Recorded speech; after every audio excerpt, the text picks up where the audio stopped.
I am animating a page from the Wings of Fire graphic novel, meaning whatever content is on that page, I have to animate it as if it was a scene from an animated series. I did a previous video where I animated a page from the first book. This time, I'm going to animate a page from the first book of the second arc, or book 6, Moonrising. I'm also going to add a couple new additions to this video that you may have seen on my community tab that I think you all will like, so let's just get into it. I really like the book the graphic novel is based on by the same name. It's probably my favorite book in the whole series. It has a solid mystery while simultaneously setting up major future plot points for the rest of the series, and it is a great introduction to most of the cast. I have a few thoughts about how the novel was adapted into a graphic novel I want to share. I will try my best to avoid major spoilers, so let's just get into it. The main character we follow is Moon. She has prophecy and mind reading abilities, being able to read the minds of her fellow classmates. I believe mind reading could translate very well into comic format, to an extent, since there's an already established way to read characters' thoughts through the thought bubble. The comic has some really cool visuals that can only be done in comic format. For example, when Moon gets overwhelmed by other dragons' thoughts and is taught to think of putting their thoughts in raindrops, the panel literally becomes a shape of a raindrop, which I think is really smart.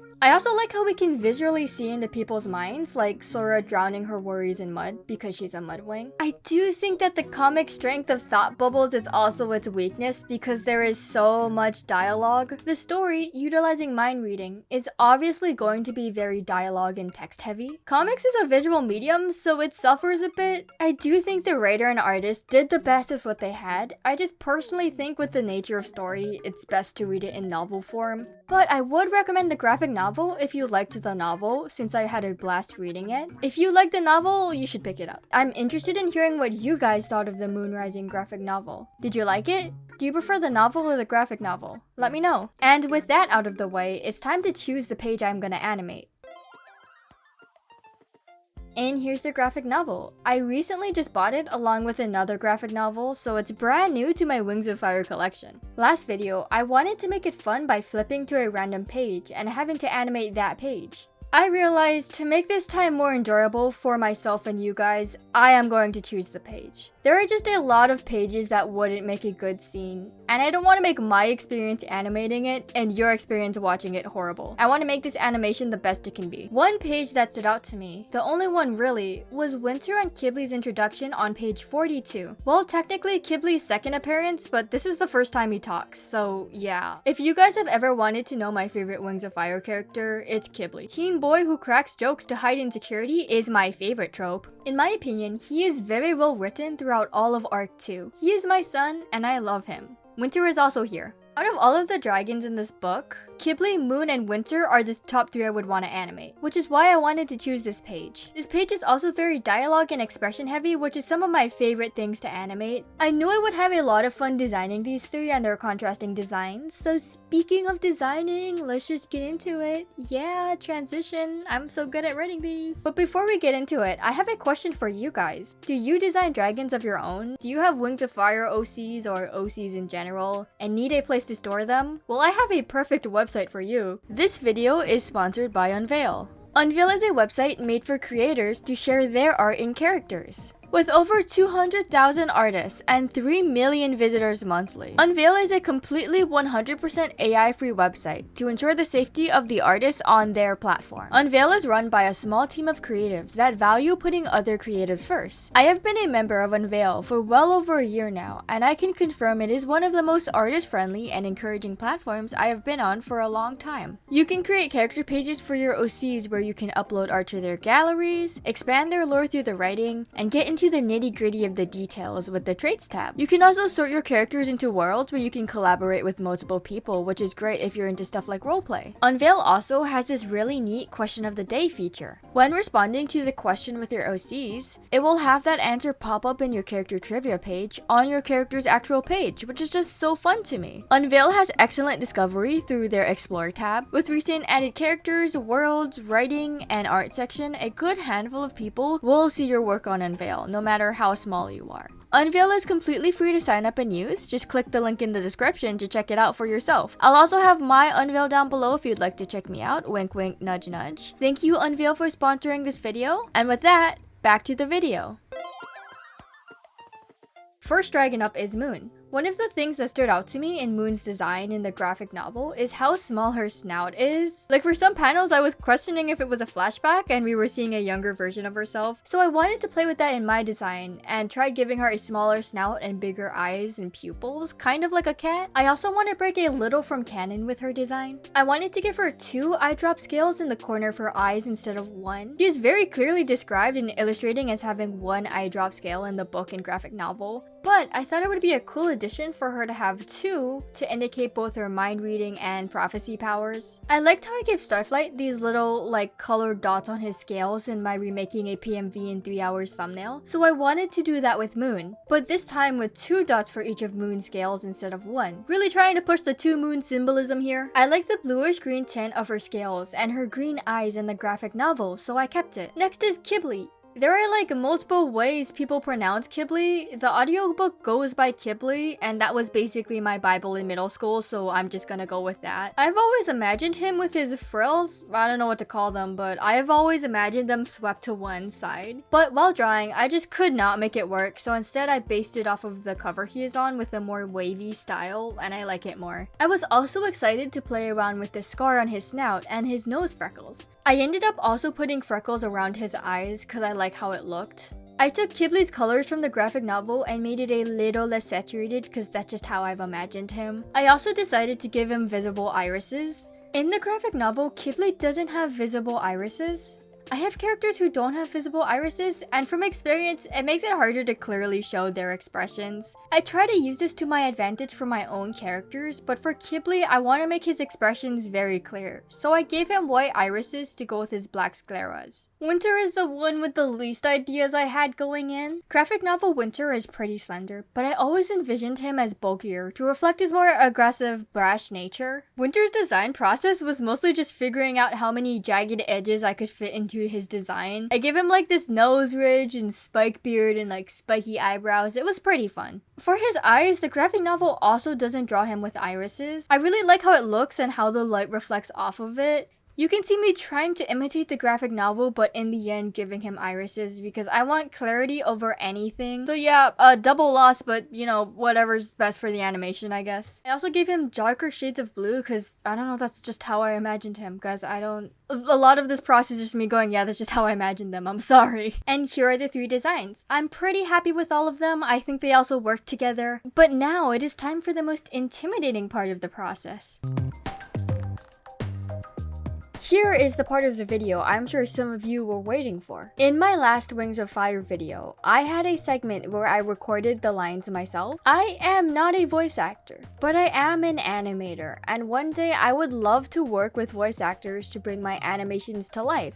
So this is a great starting point for me. I've always wanted voice actors for a video like this where I make my own animation from scratch. So this was always the plan regardless of what page I chose. Now, where do I even start looking for voice actors? Well, there's this website I've known about for a while but never used, called Casting Call Club. It's basically a website where anyone can set up a casting call and look for talent and voice actors, and anyone can audition. As someone who's never done this before, I thought this was my best option. So on May 27th, I made an account and created the casting call. Setting up the casting call was very intuitive and easy to grasp. In no time, I had a project ready to post. But before publishing it, I wanted to make promotional material to post on my other platforms. Just a few simple slides showing the character, the amount of words, and the flat rate. I then posted it onto my Instagram and YouTube. Once I had everything set in order, I set a deadline of 2 weeks and waited. As you can imagine, I can't do much without the voice lines, so in those 2 weeks, I mostly shifted my focus to other projects in the meantime. Though, I did do a rough colored animatic of the scene so I could show the VAs and they could get an idea of what they would be voice acting. Not too much to say other than that, so let's skip ahead 2 weeks to the deadline. So, how many submissions did I get? In total, I got 165 submissions, which is very good. I got a really wide range of voice actors I could choose from. I would like to thank everyone who took the time to audition. It was really hard to choose one person for each role.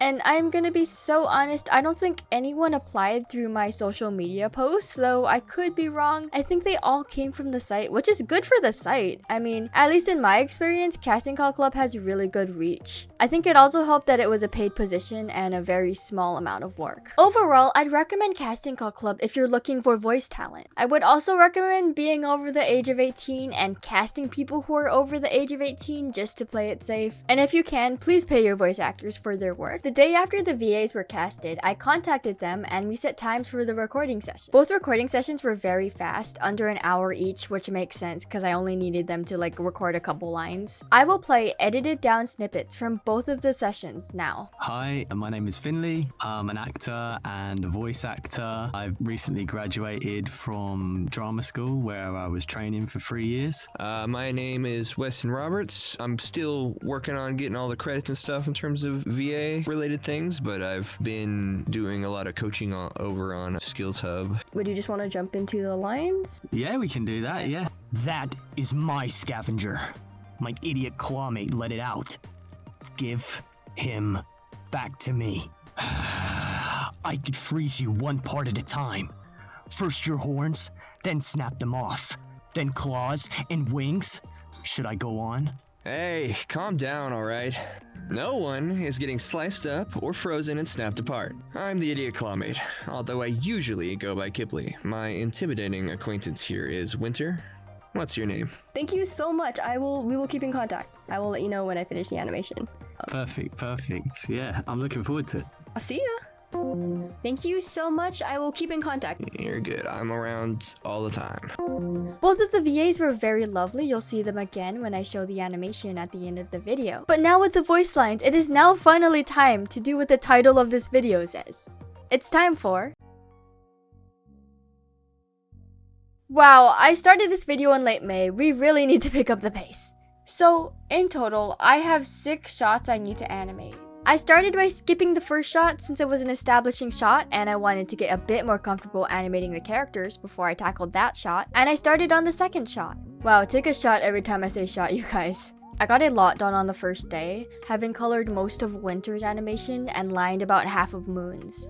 After wrapping up that shot on the following day, the next 3 days were focused on shot 3, a close-up of Winter threatening Moon like the gentleman he is.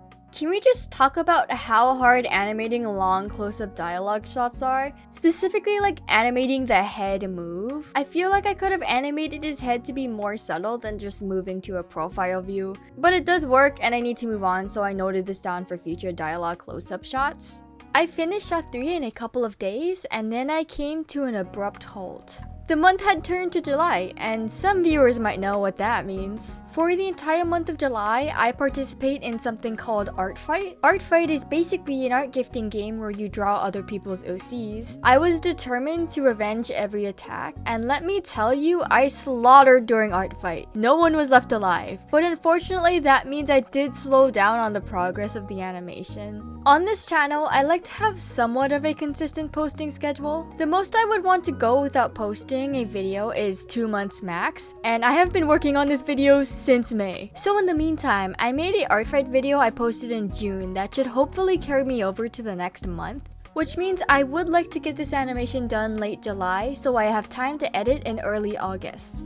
On July 7th, I had about 3.5 out of 6 shots done. At the pace I was going, I knew I could hit late July easily, except for the tiny detail I've left out this whole video. I actually have a trip from July 8th to 18th to Canada, so I won't be able to work on the video for the next 10 days. That was fine. I knew I could still get the animation done in just 13 days, I would just have to lock in when I returned. Canada Land was great, but once I returned home, I immediately tried to jump back into the animation. And let me tell you, it is so much harder getting momentum moving when you come to an abrupt halt for that long. It did not help that between goofing off with friends and art fight, my focus was split. I'd much rather be doing art fight attacks, but I needed to finish this animation around the same time art fight ended in July. So yeah, it was kinda hard balancing that. I knew I could not finish this video on time while animating just my standard hour a day. Yeah, a little insight into my animation process. I don't often animate over an hour a day, but I'm still able to get animations done consistently. The key to this though is I have to animate every day, so I'm able to get a consistent amount of work completed until the animation is done. I wasn't able to do that this month, so I just had to grit my teeth, sit down, and put in the extra hours. Maybe that does sound pathetic, but hey, I do still manage to post regularly, so I mean, it works. Not this time though. A little habit I picked up in the short time I had to animate is this thing called habit stacking, where right after you do something, you condition yourself to do something else. For example, washing your face after brushing your teeth. I get a little energy boost after taking a shower. I tried utilizing this daily reset in my life and fell into this routine of working on the animation a little bit in the mornings, working on attacks in the afternoon, and then taking a shower and jumping right back into the animation once I felt refreshed by the shower. I was able to blast through Qibli's close-up shot in just a couple days. I took note of what I liked and what I didn't like about Winter's close-up shot and tried to apply that to Qibli. I wanted his head motion to be more subtle while still being expressive. I like this really quick motion he does when he says snapped apart. I wanted his expression to be more on the light conversational tone, but then snap back to a more serious face to show, yeah, he isn't gonna let Winter threaten Moon. I love getting to communicate a character's intentions or emotions through their facial expressions. It is so fun. With shot 6 done, we now have 4 out of the 6 shots fully animated. It is July 21st and we only have the first and last shot left. So why don't we go on to...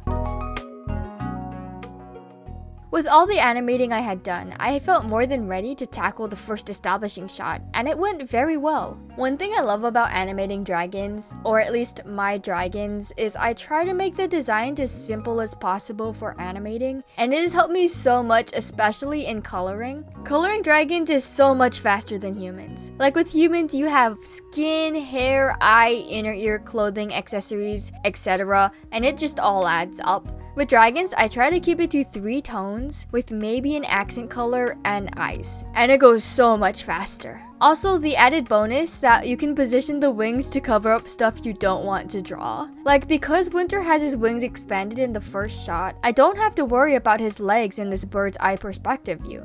And he was 90% one color, so this shot was way easier than I thought it would be. Shot 1 took about a couple of days, so we are fast approaching August. It was July 23rd when I started working on the very last shot. The last shot has all of the 3 dragons with Qibli yapping for a good 10 seconds. Pretty much this entire animation is lip sync, and I have spent countless hours animating, so I have some stuff to say about it. Like, when you animate the mouth and the head separately, should the mouth layer go on top or on the bottom of the head? And how do you color it consistently throughout all of the frames? I don't know.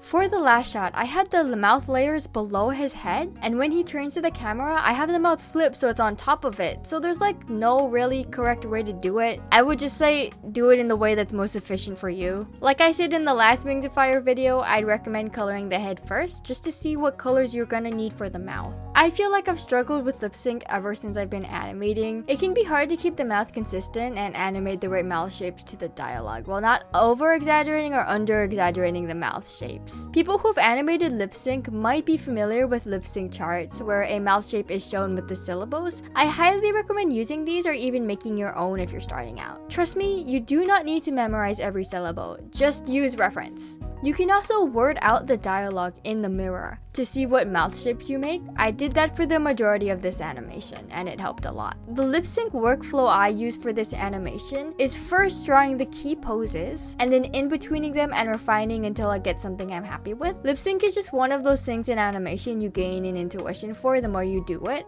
I hope this tangent was helpful and it seems I've almost finished the shot. The animation at this point is a good 90% done. All I need to do now is finish animating Winter in the last shot, and I would like to try animating Frost Breath smoke effects. Lastly, I'll go through the animation one more time to correct any animation or coloring mistakes. And then it should be smooth sailing with backgrounds and compositing. I was pretty confident that I could finish this animation tomorrow on July 25th. And knowing me in these videos, nothing ever goes wrong when I animate, so you can trust me on this. Don't look at the runtime of this video. Don't worry about first half of July 25th went great. I finished animating Winter in the last shot and had fun playing around with his frost breath smoke that was coming out of his mouth and nostrils. I went through the animation and filled any gaps in the colors I saw. I redid Winter's expression in the third shot to match the second shot because the inconsistency has been kind of bothering me for a while. After that, I had finished all of the animation. It should be smooth sailing from here. I took a screenshot of each of the scenes, pasted them into Clip, and started to draw the backgrounds. And let me tell you, these have to be the easiest backgrounds I've ever done for an animated project. 4 out of 5 of these backgrounds were just gradients, and the other 2 were very easy to draw cave backgrounds. I already liked the green and blue of the caves in the comic, so I just referred to that. Now all I had to do was export the animation from Toon Boom and import everything into After Effects for compositing. I knew I could finish this animation before dinner. And then, the unimaginable happened. An animator's worst fear. I opened Toon Boom to export the frames, and the color palettes were just gone. For those who are not familiar with Toon Boom, the color that you use in the palette is connected to that color in your drawings. So if you were to adjust that color in your palette, all of that color on your timeline would also change. So if you delete a color in your palette, that color on your timeline will go red and give you the no color name. Admittedly, it's not uncommon for my colors to just go missing in Toon Boom, but it usually just prompts a recovery immediately, and it has never just deleted that color from my timeline, let alone a whole palette. Scrubbing through the timeline prompted recovery for Moon and Qibli's color palettes, but not Winter's, and it has only recovered 3 layers. I initially thought this was some kind of buggy color palette issue and the drawings were still in the project, because I could still see all of the thumbnail drawings in the timeline. But digging into my element folder on my computer where the project stores all the drawings, the PNGs for the thumbnails are there, but the actual drawings are just gone. Guys, of all of the YouTube videos I have made so far, this is the one where I cannot move the deadline. So this is the worst possible animation to just completely wipe itself off of the face of this earth. I believe this breakdown was my animator canon event of losing months of work. It has to happen. It happens to every animator, I swear. I tried everything I could to salvage it, but I knew I couldn't spend too long ramming into a brick wall that wouldn't budge because I needed to get the VA's reaction to the animation so I could edit the video and get the video out on time. It is a huge piece of advice for all digital artists to back up their work. And in hindsight, it seems so obvious, like why didn't I just save a backup? But I would like to say in my years of animating in Toon Boom and uploading animations to YouTube, I've never just lost 80% of the progress before. I've never had Toon Boom screw me over this royally. So why would it do it on this project? I don't know. So I am telling you now, I am showing you my experience with this animation and telling you to back up your files for any project. Art, animation, video games, whatever. Do it right now. I'd recommend making it a habit of backing it up every so often, maybe like every week. It also doesn't hurt to have a copy of it on a Google Drive or Drive, just in case something happens to your computer or device. So going back to this animation, what the heck was I supposed to do now? I don't think I would have enough time or willpower to just start over. There is an out. A crappy out, but an out. Every day, the days I remembered, I would export a GIF of the animation progress I had done that day. They've actually been the GIFs you've been seeing throughout this video. I could stitch together those GIFs into an animation, but there are a few glaring problems with that. I did not export a GIF for this day, so all the work I had done had not been saved, so all the little errors I fixed in Winter's expressions would not be in the final animation, and there's not much I can do about it. Some days, I would just forget to export the GIF, meaning there are some holes in this animation that I would just have to bite the bullet and reanimate. Second, importing all of these GIFs into my editing program, it seems like all of them are in different frames per second and the timing is slightly off. But the worst thing, by far, is for some godforsaken reason, I only saved them at half quality. So all the GIFs are 1960 by 540 instead of the standard 1920 by 1080. Not ideal. But really, I had no choice and this was the fastest option, so I took it. I was doing gymnastics when it came to salvaging this animation. The 2 segments I needed to animate were the ending of shot 2 and Winter in the last shot. These were doable. I knew I could do these in a day or two. And there was an additional tool I could use to help me with this. I had recorded practically the entire animation process for this video. I went into the recordings and took screenshots of the frames from the original animations, and I pretty much just traced them, which made the animation way faster than if I had done it from scratch. It took me about an evening and a morning, and I had all the animation done once again.